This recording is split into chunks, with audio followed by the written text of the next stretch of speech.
tener buenas relaciones.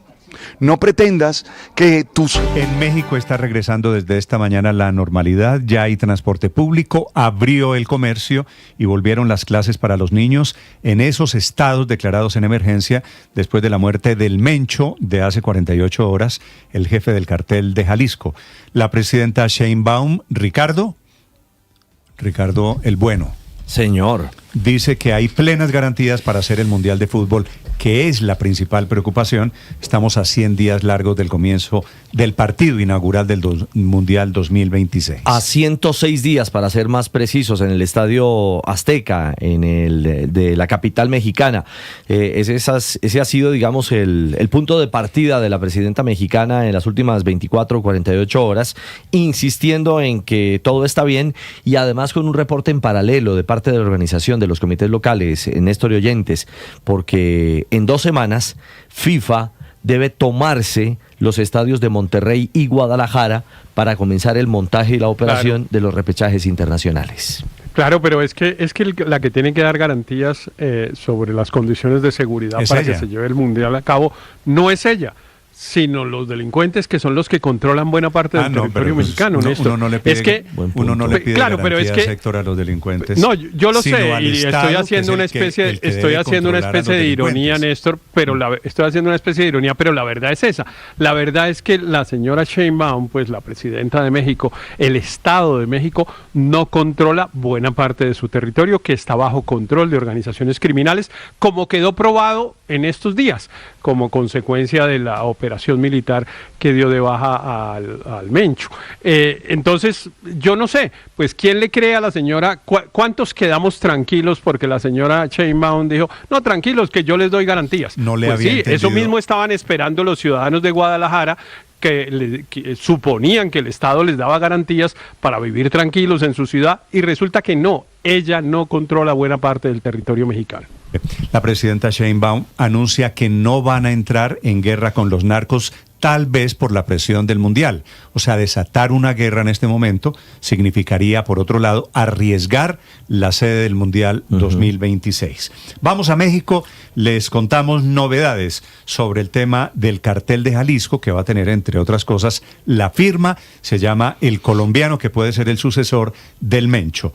Desde Jalisco a esta hora, Mariana Hernández. ¿Qué tal, Néstor? Muy buenos días. Y Jalisco levantó ya el código rojo tras los hechos violentos registrados durante el operativo en el que fue abatido Nemesio Ceguera Cervantes, alias El Mencho, y este martes se reanudaron clases en la entidad. Autoridades estatales descartaron afectaciones mayores y aseguraron que no existe riesgo de que México pierda sedes del Mundial del Fútbol por la situación de inseguridad. No hay absolutamente ningún riesgo de perder ninguna de las 3 sedes que tendrá México para el Mundial 2026. Mientras tanto, en la Ciudad de México, el titular de la Secretaría de Seguridad Ciudadana, Pablo Vázquez Camacho, afirmó que el cártel Jalisco Nueva Generación no opera en la capital del país, al tiempo que destacó la coordinación con fuerzas federales. No tenemos detectados grupos que hayan establecido control o que hayan establecido una presencia permanente en algún territorio de la ciudad. La ciudad no tiene ningún territorio que esté controlado, o lo que se pudiera llamar controlado por ningún grupo delictivo, ya sea local o con operaciones de escala nacional. En paralelo, este martes inició la audiencia inicial contra Genaro N. y Andrés N., señalados como presuntos integrantes del cártel Jalisco Nueva Generación y detenidos el pasado 21 de febrero en Tapalpa, Jalisco, durante el operativo donde fue abatido el Mencho. La diligencia se realizó de manera virtual y los imputados permanecen en instalaciones de la Fiscalía Especializada en materia de delincuencia organizada en la capital. Durante la audiencia, uno de los acusados aseguró que fueron confundidos y negó portar armas y afirmó haber sido golpeado tras su detención. Incluso retó a las autoridades a realizar pruebas de huella y de residuos de pólvora. Posteriormente, la FGR solicitó que la audiencia continuara de manera privada por tratarse de delitos de delincuencia organizada. En otros hechos, se reportó un ataque contra la alcaldesa de Vaconera, Nora Viabrich, caso que ya es investigado por autoridades estatales. Finalmente, en la agenda política destacó el encuentro del embajador de Estados Unidos con la presidenta Claudia Sheinbaum, donde abordaron temas de seguridad y cooperación bilateral. La situación en Jalisco y sus implicaciones nacionales siguen en desarrollo, un tema del que estaremos muy al pendientes. Desde la Ciudad de México, Mariana Hernández, Blue Radio. Mariana, gracias. Le están recordando a la presidenta Sheinbaum esta frase que es de hace algunas semanas: regresar a la guerra contra el narco no es opción, porque está fuera del marco de la ley.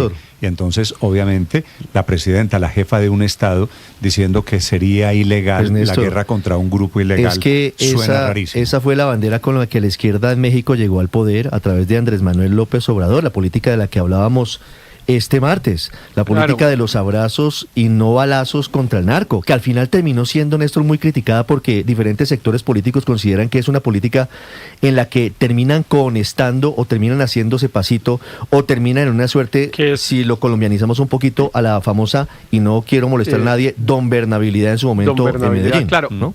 Bueno, pues claro, ellos estaban en la donbernabilidad. Es que es una política de apaciguamiento y no de paz, que es parecido a lo que tratamos de hacer con la paz total, y que ha ocurrido además en algunas regiones de Colombia, digamos, donde se ha llevado a cabo unas conversaciones más o menos estables entre el gobierno y las organizaciones criminales, que usted lo que logra es apaciguamiento. Por ejemplo, un día de paz. Pero al final esos grupos de delincuentes terminan fortalecidos. Esos se están fortaleciendo y son los que terminan controlando el territorio.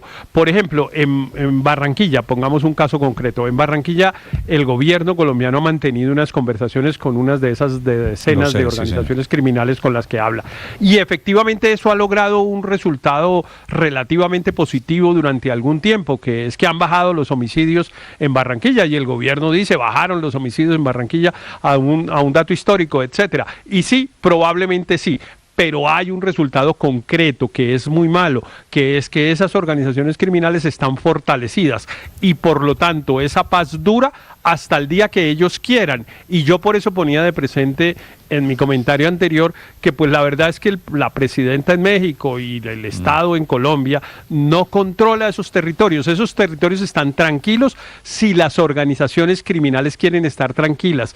Así ha pasado en Buenaventura, por ejemplo. Muchas veces hemos celebrado en Buenaventura, bajaron los homicidios a no sé qué tal. Bueno, ¿hasta cuándo? Hasta cuando a los zampones les dé la gana, Néstor. ¿Usted se ha dado cuenta lo de la muerte esta semana del Mencho? Es el ejemplo perfecto.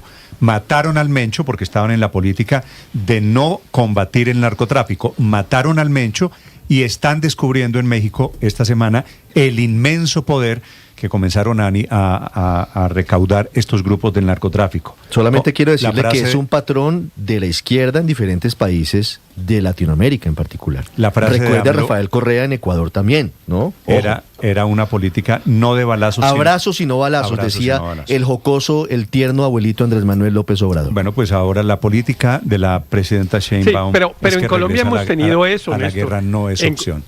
En Colombia, por ejemplo, pasó en el gobierno de Andrés Pastrana, que no era propiamente de izquierda. Eso que pasó en el Caguán era claramente una política de apaciguamiento. Esperemos, hagámonos pasito, que por esa vía de ser más amigos, eventualmente llegamos a la paz. Y eso está súper demostrado que es una gran equivocación, porque las organizaciones criminales se aprovechan de esa política pública para fortalecerse. Y entonces el resultado al final es que sí, puede ser que nos hayamos ahorrado algunos hechos violentos, pero hemos perdido el control. ¿Usted criticando procesos de paz? ¿Usted no era el gran defensor de los procesos de paz en Colombia? Sí, pero no de uno tan malo como el del presidente Pastrana. Entre el apaciguamiento y la paz, que creo que ahí está la clave. Al final todos los procesos de paz terminan siendo, por supuesto, con una gran dosis de apaciguamiento. 9 de la mañana, 6 minutos. Señor. El gobierno de Virgilio Barco, el gobierno de César Gaviria tuvieron que pactar con los criminales no porque quisieran, sino porque les tocaba. Lo mismo está pasando en México en el gobierno de López Obrador y en la presidenta Claudia Sheinbaum.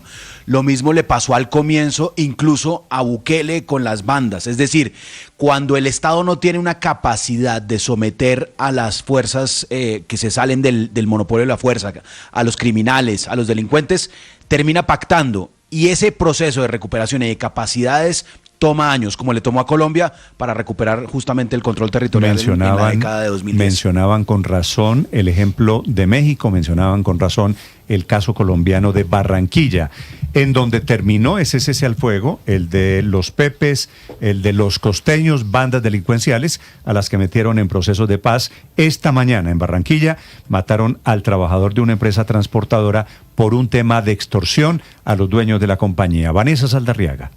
Sí, Néstor, y es que se están cumpliendo exactamente 35 días de lo que fue la finalización de ese cese al fuego entre las bandas delincuenciales, los Pepes y los costeños, que han estado en diálogo exploratorio con el gobierno en medio de esta paz total. Sin embargo, desde el 20 de enero, cuando no lograron seguirse con las conversaciones, pues se ha dado desafortunadamente un incremento en los crímenes en el área metropolitana de Barranquilla. Solo en Carnavales, por ejemplo, hubo 17 homicidios. Pero es que además, hace cerca de una hora se presentó un asesinato en pleno centro de Barranquilla. Estaba un hombre trabajando en la empresa transportadora Contras Oriente cuando fue víctima, en este caso, de un atentado sicarial. Quedó tendido junto a su escritorio. Las primeras hipótesis apuntan a que sería un ataque por parte de una banda extorsionista, porque los dueños de la compañía no estarían cediendo a unos pagos. Es materia de investigación, pero es el reflejo de la descomposición que se está dando en el orden público en Barranquilla y su área metropolitana, luego de un proceso que quedó en el limbo y que simplemente ahí está, sin avances al respecto, y que tienen entredicho esta búsqueda de la paz urbana, por lo menos para Barranquilla, Néstor.